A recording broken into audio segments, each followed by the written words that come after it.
रोहित और विराट के flop show पर शुभमन गिल ने एक क्लियर स्टेटमेंट दे दी उन तमाम लोगों को जो सवाल उठा रहे थे। जी हां, अच्छा, मुझे इस स्टेटमेंट से दो चीजें समझ में आई हैं।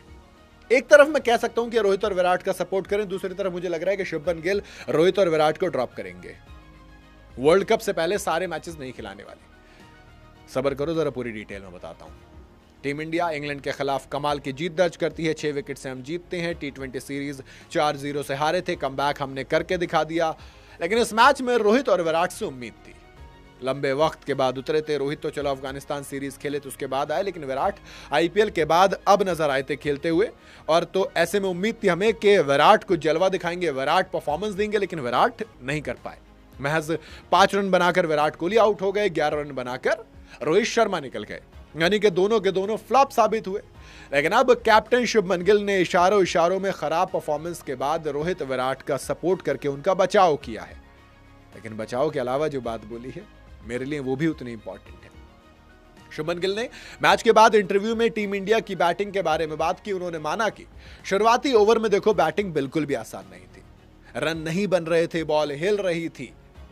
वो कह रहे हैं कि आप किसी खिलाड़ी को दोष मत दीजिए, बहुत मुश्किल था वहां पर उस वक्त सरवाइव करना। चाहे इंग्लैंड के खिलाड़ियों को देख लो, चाहे हमारे वालों को देख लीजिए। तो बेसिकली उन्होंने रोहित और विराट का बचाव किया है कि आप 11 और 5 रन देख रहे हैं। मैं कह रहा हूं कि वहां पर बहुत दिक्कत थी। गिल ने कहा कि यह साउथ अफ्रीका जैसी कंडीशंस थी और बैटिंग के लिए नई बॉल से खेलना बिल्कुल भी आसान नहीं था। बॉल हरकत कर रही थी और रन बनाना मुश्किल लग रहा था। बाद में विकेट पर बैटिंग करना धीरे धीरे जितना वक्त गुजारा आसान होता गया। और इस तरह के पिचेस पर अगर हम अलग अलग कॉम्बिनेशन के साथ उतरते हैं तो यह हमारे लिए अच्छा होगा। बचाया, ठीक है।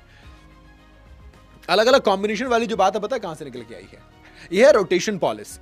वो रोटेशन पॉलिसी जिसके तहत आप वर्ल्ड कप से पहले अपनी बेंच स्ट्रेंथ को मजबूत करना चाहते हैं और आप चाहते हैं कि हमारे सारे प्लेयर टेस्ट हो जाएं। इसका मतलब आपने देखा होगा अफगानिस्तान के अगेंस्ट तीसरे ODI में एक रिपोर्ट आई थी कि रोहित शर्मा को ड्रॉप होने के लिए कहा था कि आप आराम कर लो, हम यशस्वी जायसवाल को खिला लेंगे। रोहित ने मना कर दिया, रेस्ट नहीं चाहिए मुझे।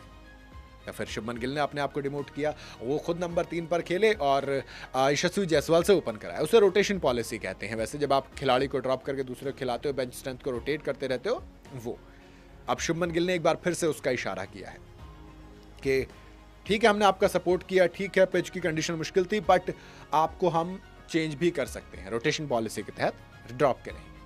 इंग्लैंड ने इंडिया के सामने 259 का टारगेट रखा था। इंडिया ने 45-46वें ओवर की दूसरी बॉल तक ये टारगेट बड़ी आसानी से कर लिया मुकम्मल। शुभमन गिल, अक्षर पटेल, वॉशिंगटन सुंदर, श्रेयस अय्यर बल्ले से कमाल दिखाया। और टीम की जीत पर शुभमन गिल ने भी कहा कि जब आपकी टीम का middle order, lower middle order और इस तरह से रन बनाता है, मैच खत्म करता है, तो कैप्टन के तौर पर आपको काफी कॉन्फिडेंट मिलता है। उन्होंने कहा कि हमारा बॉलिंग अटैक थोड़ा यंग है और हमारी बैटिंग एक्सपीरियंस्ड है। पहले मैच में हमने गेंदबाजी करने चाहिए थी, 320 रनों का टारगेट भी बढ़िया होता। हम लोगों ने शानदार गेंदबाजी की। शुरुआत में हमें प्रेशर में डाला गया, लेकिन हमने वापसी की, जो कि हमारे लिए सबसे बेहतरीन चीज है।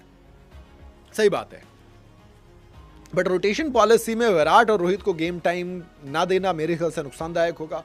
अगर आपको रोटेशन पॉलिसी भी चाहिए तो अलग अलग कॉम्बिनेशन गिल ने कहा कि हम ट्राई करना चाहते हैं, बट रोहित और विराट तो बाकी फॉर्मेट नहीं खेलते, तो मुझे लगता है इन दोनों को सारे फॉर्मेट खिलाने चाहिए। बाकी को आप रोटेट कर सकते हो। बाकी आप लोग अपनी राय कमेंट में बता सकते हैं।